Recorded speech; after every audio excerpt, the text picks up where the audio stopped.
on va utiliser Import pour aller chercher votre scan, l'objet, le garde-boue que vous avez scanné. Je vais vous montrer une procédure qui est plutôt simple, qui va vous permettre d'amener votre scan dans SolidWorks puis de le retravailler en modèle pour faire votre modélisation à partir du scan le plus parfait possible. Je vais vous demander d'aller jusqu'à SolidWorks, puis dans SolidWorks, de bâtir autour de votre objet. Donc, là, j'ai importé ma chaise, qui est un objet différent du vôtre, qui est plus compliqué un peu, mais par contre, c'est les mêmes commandes que vous allez utiliser. La première chose qu'on va trouver, c'est que dans les actions, je vais vérifier mes unités. Est-ce que mes unités sont en millimètres ou en pouces? Ben là, je vous laisserai choisir. Vous pouvez le faire quand même comme vous voulez. Là, je n'ai pas de contraintes là-dessus. Mais c'est dans View, c'est dans Action, Unité qu'on peut changer les unités. Alors, on fait juste cliquer sur une, puis on peut venir chercher les pouces. Oui, on va aller chercher la grille en unité en pouces. C'est fait. Donc, dans Analyse, on va voir ça un peu plus tard, mais là, c'est dans Select que vous allez chercher des outils pour nettoyer et ramasser. Mais là, je vais recommencer parce que je me suis trompé.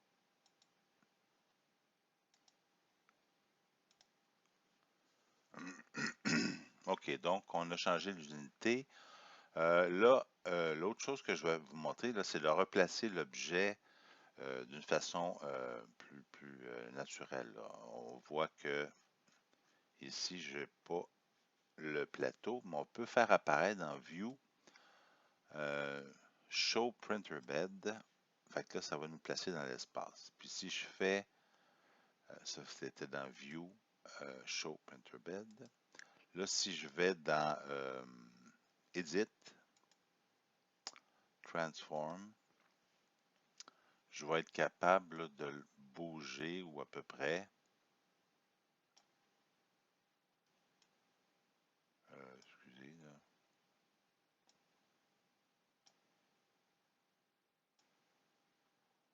Voilà. Bon, à peu près comme ça.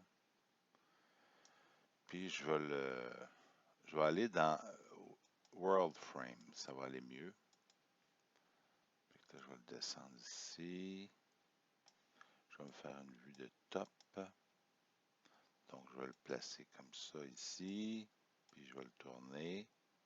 Mettez-vous dans les coordonnées, système de coordonnées World. Je vais encore le pivoter un petit peu. À peu près comme ça.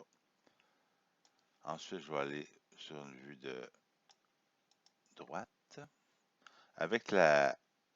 En appuyant sur la roulette, je peux me déplacer comme ça.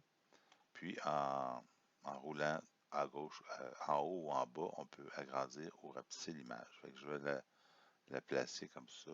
On voit que ici, ça pénètre. Fait que je vais juste la placer à peu près comme ça. Je vais me mettre en vue de face maintenant. Bon, on voit que je ne suis pas tout à fait droit. Fait que je vais mettre à peu près comme ça. J'ai pas trouvé de méthode là, pour snapper un point, quelque chose. Je pense que ça existe, mais je ne l'ai pas trouvé. Puis, vous allez voir que on peut quand même approximer assez bien euh, l'objet. Je vais me remettre en vue de top pour voir si j'ai pas perdu un petit peu. Oui, j'ai peut-être un petit peu perdu la rotation. Puis en vue de face, on voit ici en haut à droite là, les différents curseurs. Bon, ça a l'air pas si pire. On va le garder comme ça. Donc, accepte. Bon. Là, il me ramène toujours à peu près la même menu. Excusez.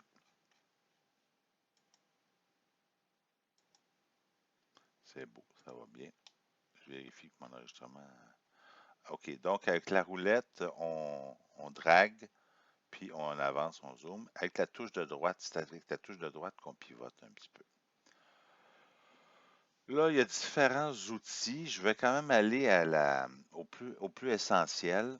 Vous avez des outils pour des corrections de défauts. Vous allez d'abord sélectionner.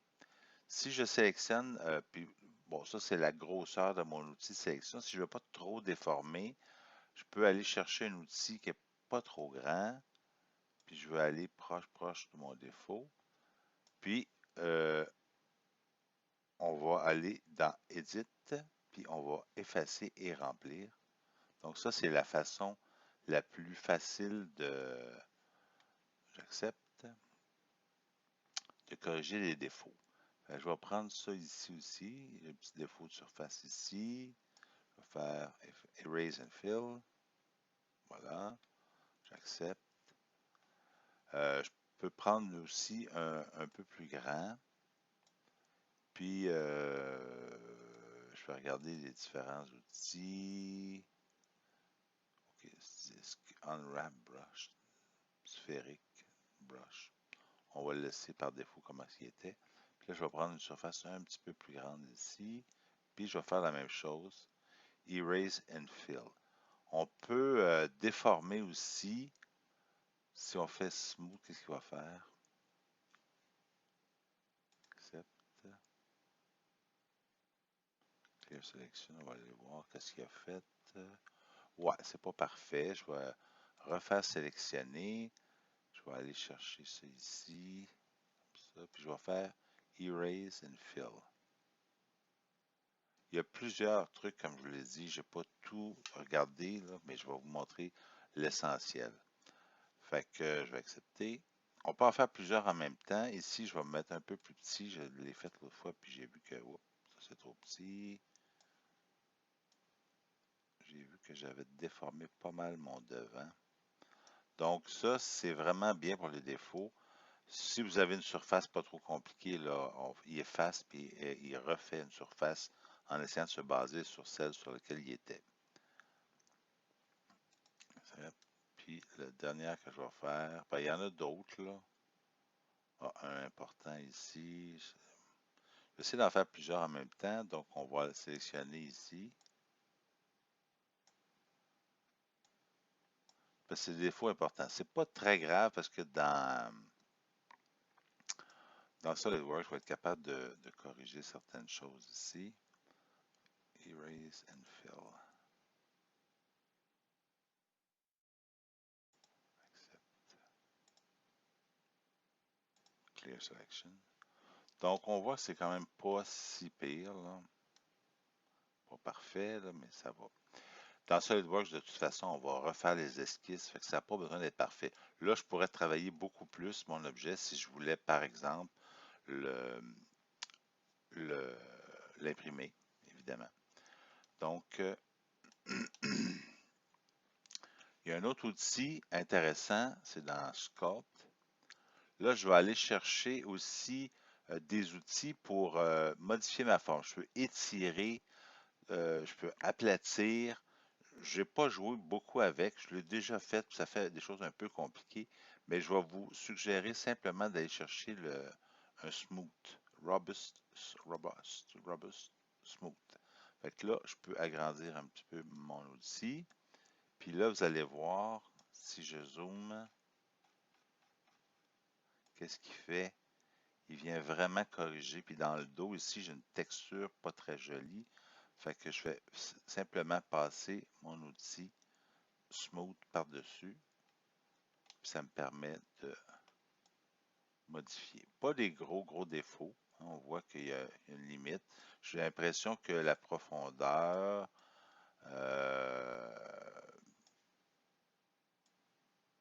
laziness, vous pouvez essayer différentes choses. La force, la grandeur, vous pouvez essayer un petit peu, autant que vous voulez, juste pour le fun. Le dernier outil que je vais vous montrer, je trouve intéressant. Peut-être que vous allez en avoir de besoin. je vais aller chercher, c'est dans Select, oui. Donc, admettons que je sélectionne une partie ici. Donc, dès que je fais la sélection, il me propose le menu. Puis, je peux étendre. Euh,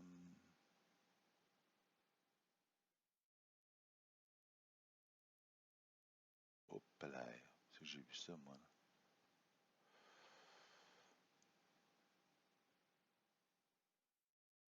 Hmm, OK. Modify. OK. Dans Modify, je peux. Ça, c'est intéressant. Peut-être que vous, il y a des choses comme ça. On va étendre la sélection à tout ce qui est connecté. Donc, là, il a choisi toutes les parties du scan qui se touchent. Donc, ensuite, on peut aller inverser.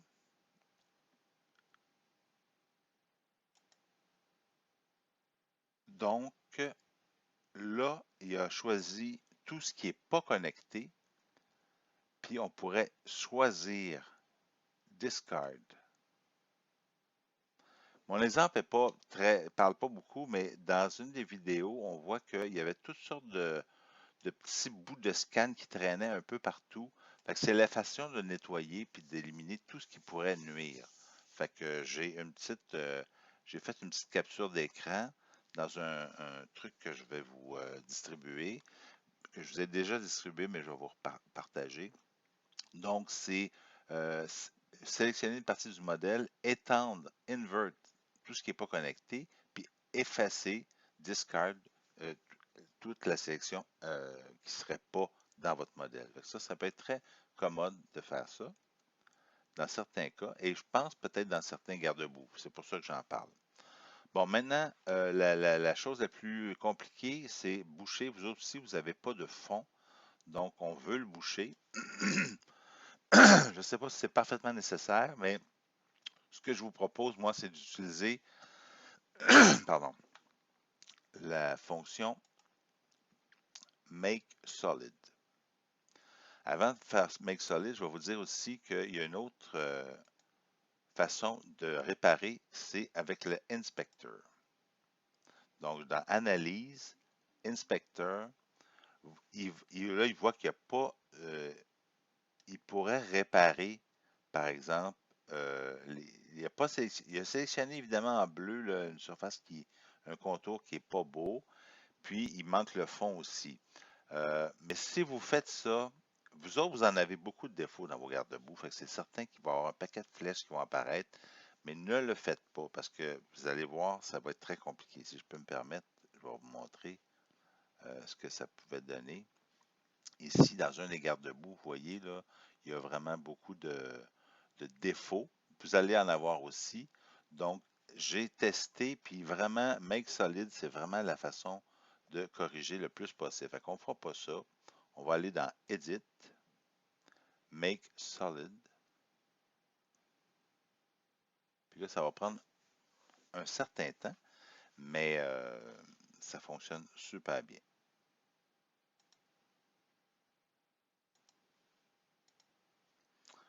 Donc, je suis revenu à mon enregistrement. Donc, on va voir, on va aller dans View, on va cacher la base de l'imprimante, puis avec la touche de droite, je pivote. Donc, il a rempli, tant bien que mal, dirais-je.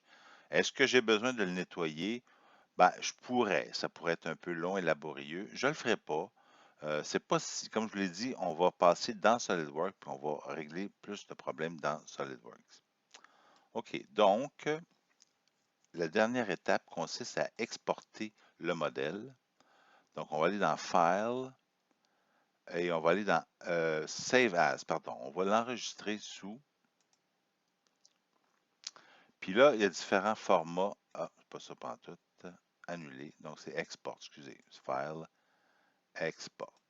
Donc, dans l'exportation, j'ai plusieurs types de formats. Et celui que j'ai testé, vous voyez ici, j'en ai sauvegardé quelques-uns. On peut voir que les plus gros sont vraiment les fichiers STL. Le fichier OBJ, je ne sais pas pourquoi je ne le vois pas là, mais si je mets OBJ, il va apparaître ici.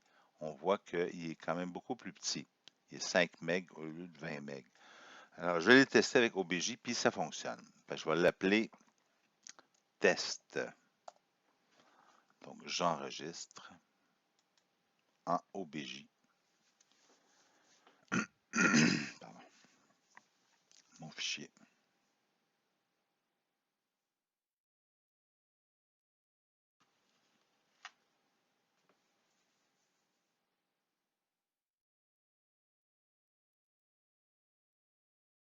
C'est fait. Donc, je peux sortir, File, Exit.